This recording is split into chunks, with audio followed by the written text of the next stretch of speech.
Listeners, kejadian wanita bersempi hendak menerobos istana jangan dianggap remeh. Isu terorisme masih harus menjadi perhatian, apalagi Indonesia bulan depan menyelenggarakan KTT G20. Lalu apa antisipasi yang harus dan akan dilakukan menyusul aksi penerobosan itu? Untuk membahasnya, saya sudah tersambung dengan Direktur di Indonesian Intelligence Institute, Ridwan Habib. Selamat pagi, Mas Ridwan. Salam sehat, Mas. Selamat pagi, Eva. Sehat-sehat. Sehat ya, terima kasih sudah bergabung bersama kami pagi hari ini, Mas Ridwan. Sama-sama. Kita akan bahas ya, Mas Ridwan, apakah kejadian pada hari Selasa lalu ini sudah bisa langsung dikategorikan sebagai tindakan terorisme, Mas Ridwan? Per hari ini iya ya, karena memang ada indikasi bahwa pelaku ini berjejaring ya. Dia tidak melakukannya misalnya karena iseng atau karena inisiatif pribadi, tetapi ternyata kan setelah ditelusuri dia mempunyai jejaring, baik yang merekrut, yang mengajarkan dalam forum-forum indoktrinasi tertutup, termasuk juga yang menyediakan senjata ya, karena di rumahnya ada beberapa senjata, walaupun mungkin sebagian ada yang airsoft gun, ada yang rakitan. Jadi per hari ini saya kira tadi pagi saya juga sudah cek ke beberapa teman yang terlibat dalam penanganan ini dan memang sudah bisa masuk dalam konteks tindak pidana terorisme. Baik, yang menjadi pertanyaan adalah kenapa perempuan, kenapa membawa pistol, kenapa targetnya istana, Mas? Yang pertama, kenapa perempuan, memang kalau kita pelajari selama 2 tahun terakhir ya, ketika ISIS itu di Suriah sudah mulai kalah dan mereka nggak punya lagi basis wilayah, mereka kemudian mengeluarkan fatwa bahwa jihad dalam tanda petik ini Pak ya, jihadnya tanda petik, itu adalah boleh dilakukan siapa saja. Dulu di era JI misalnya tahun 2001, 2002 itu nggak boleh, haram bagi wanita untuk melakukan jihad di lapangan gitu. Wanita ya tempatnya di rumah mengasuh anak dan seterusnya. Tetapi yang di lapangan harus laki-laki. Nah, sekarang pasca ISIS ini justru sebaliknya. Siapapun asalkan anggota atau meyakini bahwa yang mereka lakukan ini suci, yang mereka lakukan ini mulia, boleh, baik itu wanita maupun laki-laki. Nah, si pelaku ini kan kebetulan setelah dicek dia ternyata punya permasalahan pribadi juga yang cukup pelik ya. Dia bercerai dengan suaminya, ada stres di situ, kemudian dalam lingkungan yang tertutup, pengajian atau indoktrinasinya tertutup, warga tidak tahu ini aliran apa dan seterusnya, sehingga memiculah tindakan itu.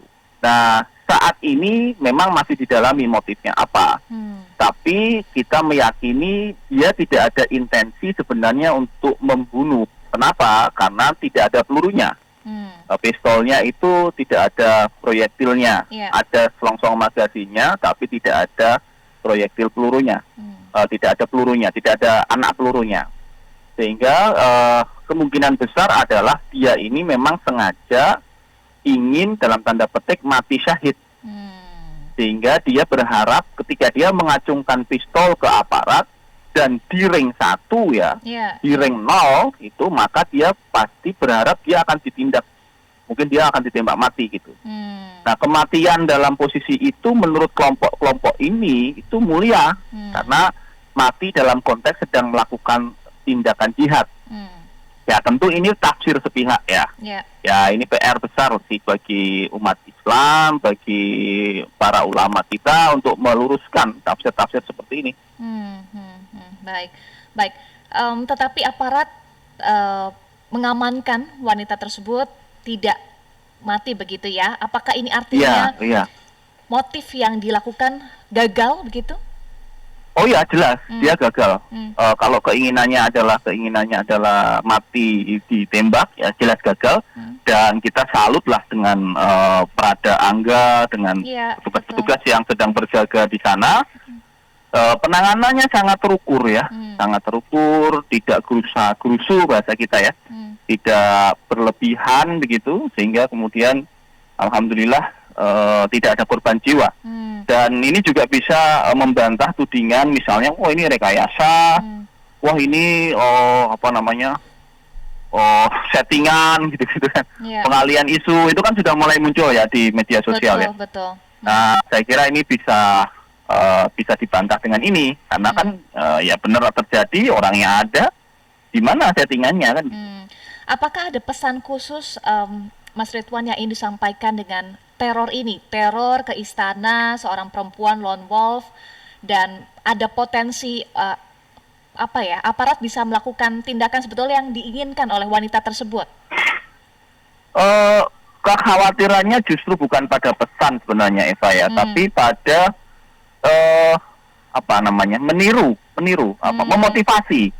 Memotivasi sel-sel tidur ya, memotivasi kelompok-kelompok tidur, sel-sel yang masih di luar, yang kemudian nanti ya mereka atau kelompok ini akan berpikir, loh di Jakarta wanita saja berani, gitu loh. Seorang wanita aja berani menyerang istana, kita laki-laki kenapa kita tidak berani? Ini yang kita khawatirkan. Jadi akan memicu semacam inner motivation ya, mungkin ya, motivasi dalam kelompok-kelompok teror yang sekarang sedang tidur, sel tidur yang sedang diburu kepolisian. Mereka kemudian semacam terpicu ya, tersindir lah gitu, tersindir dengan serangan ini.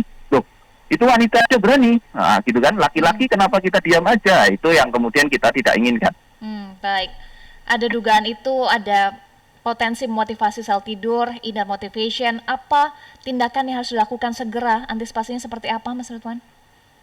Saya kira yang pendesak adalah menjelang G20 ya. Ini nggak bisa ditawar karena bagaimanapun Bali perhelatannya itu sangat-sangat signifikan. Ini adalah acara yang sangat penting, krusial banget momentumnya.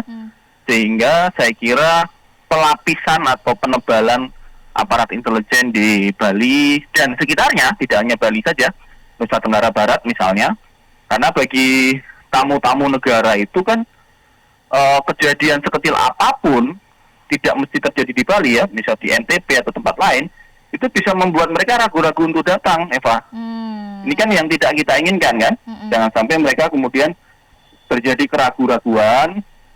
Wah ini nanti kami kepala negaranya aman nggak? Ini yang saya kira harus ibaratnya kita antisipasi ya, supaya ini tidak mempermalukan kita di mata fora internasional. Baik, itu antisipasi yang bisa dilakukan. Lalu bagaimana untuk memutus sel tidur ini, Mas, yang harus diwaspadai juga? Ada dua hal yang bisa dilakukan, Eva. Pertama adalah penindakan, yang ini sudah dilakukan oleh teman-teman Densus 88 dan Mabes Polri ya. Penindakan dalam artian mengejar, mencari, menangkap jejaring yang masih ada di luar. Yang kedua adalah mencegah terjadi perekrutan baru. Jadi jangan sampai ada kaderisasi, jangan sampai ada orang baru yang terekrut ke kelompok mereka. Nah yang kedua ini tugasnya masyarakat sebenarnya, civil society, terutama adalah ormas-ormas besar, keagamaan, kemudian ya tentu saja ini agak klise, tapi yang penting sekali juga keluarga ya. Ketahanan keluarga untuk membentengi anak-anaknya, kakak mengawasi adiknya, ayah mengawasi anaknya, supaya tidak terjebak dalam doktrinasi sempit yang memang mereka mengejar anak-anak muda yang sedang dalam proses mencari jati diri ya, mencari identitas, mencari jati diri, sehingga kemudian ketemulah mereka dengan narasi-narasi seperti itu dan menganggap bahwa itu yang benar gitu.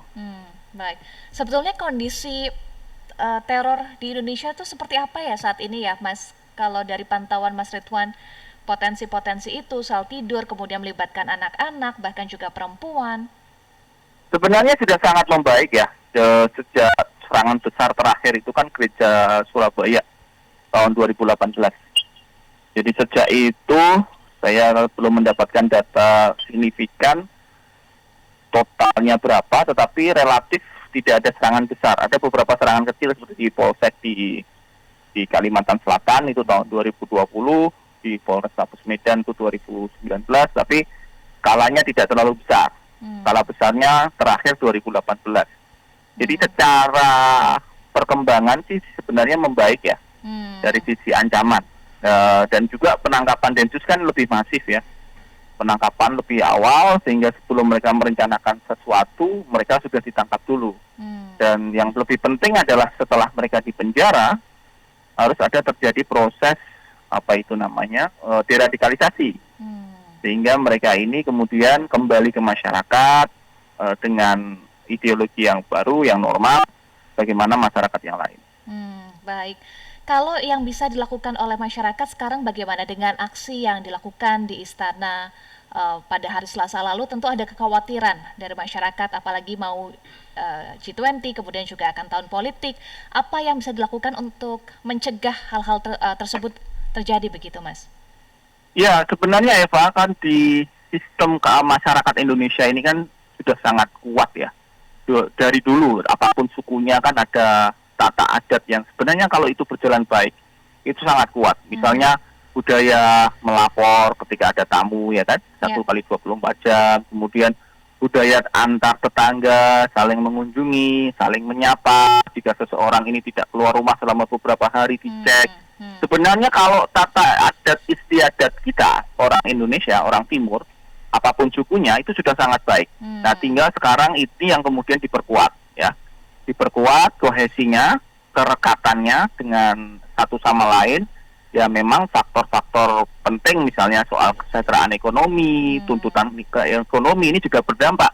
Karena kalau seseorang itu dia mikirkan keluarganya sendiri aja berat, kan jarang ya mikirin tetangga ya.